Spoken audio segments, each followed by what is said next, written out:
weakness. Do I have weakness? I am nothing but weakness. I'm not naturally strong or fast or flexible. I'm certainly not the smartest person in the world. I get emotional over stupid things. I eat the wrong foods. I don't sleep enough.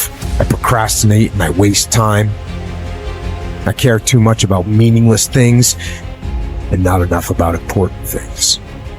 My ego is too big. My mind is too small, often trapped inside itself. Now, all that being said, I have to say, a person's strength is often their biggest weakness, but their weaknesses can become strengths. Success, guys, a very, very lonely road, man. Along that road, you're not going to see too many friends. You see your shadow most often. You got to trust in the heart of hearts. Inside what you're doing, what you believe in is a worthy cause, a winnable fight. I wish I could tell you you're tired, go take a break. I wish I could tell you tired, rest for a year. I wish I could tell you that it's gonna get easier. I wish I could tell you it's gonna get easier. I wish I could tell you that if you just keep going, it's gonna get lighter. I dare you to take a stand today to say no more. I will no longer accept this for my life. I dare you to take action today. I dare you to write your goals down and get someone to hold you accountable. I dare you to hold yourself accountable. I dare you to give up everything that is keeping you from your dream, to say no to all the negative influences. I dare you to pick up a book instead of a drink. I dare you to work harder than you think you did yesterday. I dare you to prove them wrong. I dare you to prove yourself right. I dare you to stand up as a man or as a strong woman, as whoever you are, and declare that you are going to claim a bigger and better life for yourself. When you get to the point where enough is enough, when you get to the point where it hurt real bad, when you get to the point when it's over, when they're tired, when they're frustrated, when they're ready to give up, when they spent their last dime, that's when they get started. But what you cannot do is you cannot quit during the process. You cannot give up because it ain't what you see. You cannot give up. Pain is there to make you better. Without struggle, there can be no victory. And let me tell you, when you've been through pain, when you've fought for where you are, you ain't gonna let anyone take away what you got. When you've earned it and paid your dues and suffered and failed, been hurt and been down, and you get back up, when pain and struggle comes to face you again, you look it in the face and stand it down. Because you've been through too much. You're too strong now. Everything that has happened to you up until this point has made you who you are. And it will continue to mold you into who you will be. How do you overcome the suffering of life? Be a better person. That's how you do it. Well, that's hard. It takes responsibility. And I think, if you said to someone, you want to have a meaningful life? Everything you do matters. That's the definition of a meaningful life. But everything you do matters. You're gonna have to carry that with you. Or do you want to just forget about the whole meaning thing, and then you don't have any responsibility because who the hell cares? And you can wander through life doing whatever you want, gratifying impulsive desires for how useful that's going to be. And you're stuck in meaninglessness, but you don't have any responsibility. Which one do you want? Well, ask yourself, which one are you pursuing? And you'll find very rapidly that it isn't the majority of your soul that's pursuing the whole meaning thing, because, well, look what you have to do that. You have to take on the fact that life is suffering. You have to put yourself together in the face of that. It starts with yourself, man. You got to start diving into those things that you're afraid. You don't gain confidence by going to a spot that makes you feel good. It's going to be a false reality. And the second life gives you that challenge, all you want to do is go back to what made you confidence or what gave you confidence. Is that happy spot? No.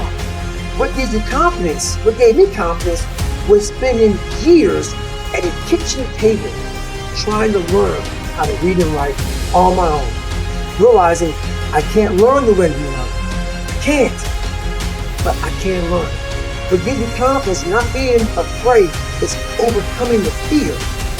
I used to stutter severely bad. So right now, I don't know how many people are gonna watch this. You know what gives me confidence? Is knowing I no longer care if I sit here and start stuttering. That's what gives me confidence, is facing these things, overcoming them.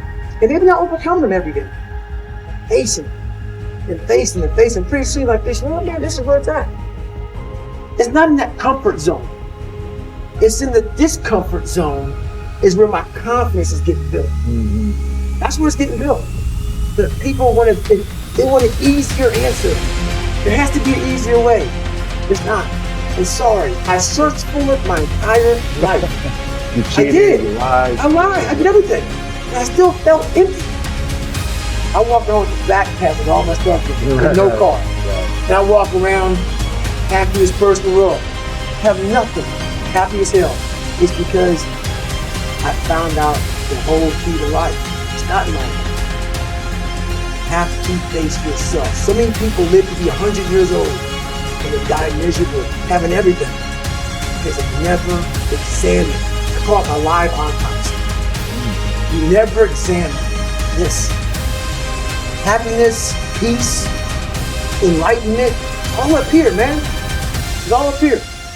And when I start talking like this, people are, man, no, it's the truth, man. It's all up here. You just got to be willing to go and face it. And that's the hard part. Attitude is a reflection, a result of a person's will. It is incalculably powerful.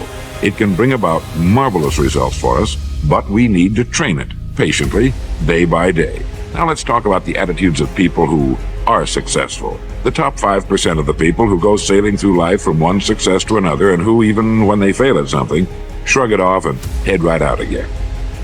No matter who the person is or what he does, men and women in sales, business executives, people in all the professions, wives and mothers, students, top people in the armed forces, public servants, men and women in the service of religion, working men and women in all fields of endeavor, wherever you find a person doing an outstanding job and getting outstanding results, you will find a person with the right kind of attitude. These people take the attitude toward themselves that they can accomplish what they set out to accomplish, that there's no good reason on earth why they can't be competent, successful. They have a healthy attitude toward themselves and, as a result, toward life and the things they want to accomplish. And because of this, they achieve some remarkable things, and they come to be called successful, outstanding, brilliant, lucky, and a lot of other things. They're quite frequently no more brilliant or outstanding than the majority of the people by whom they're surrounded. But they did develop the right attitude, and they found their accomplishments not too difficult, and many times surprisingly easy, simply because it seems that so few are really trying, really believe in themselves. Successful people come in all shapes and sizes and in widely varying degrees of intelligence, background, and so on. But they all have one thing in common. They expect more good out of life than bad. They expect to succeed more than they fail. If you want something worthwhile, take the attitude that there are a lot more reasons why you can have it than there are that you cannot, and set out to earn it. Go after it, work at it, ask for it, and 9 times out of 10, you'll get it. Our environment is really a mirror of our mental attitude. If we don't like our environment, we have to change our attitude first. Your ability and willingness to discipline yourself to accept personal responsibility for your life are essential to happiness, health, success, achievement, and personal leadership. Accepting responsibility is one of the hardest of all disciplines, but without it, no success is possible. The failure to accept responsibility and the attempt to foist responsibility for things in your life that make you unhappy onto other people, institutions, and situations completely distort cause and effect, undermine your character, weaken your resolve, and diminish your humanity. They lead to making endless excuses. There is a direct relationship between the acceptance of responsibility and the amount of personal control you feel you have over your life. This means that the more you accept responsibility, the greater sense of control you experience. There is also a direct relationship between the amount of control you feel you have and how positive you feel. The more you feel that you have a high sense of control in the important areas of your life, the more positive and happy you are in everything you do. When you accept responsibility, you feel strong, powerful, and purposeful, Accepting responsibility eliminates the negative emotions that rob you of happiness and contentment.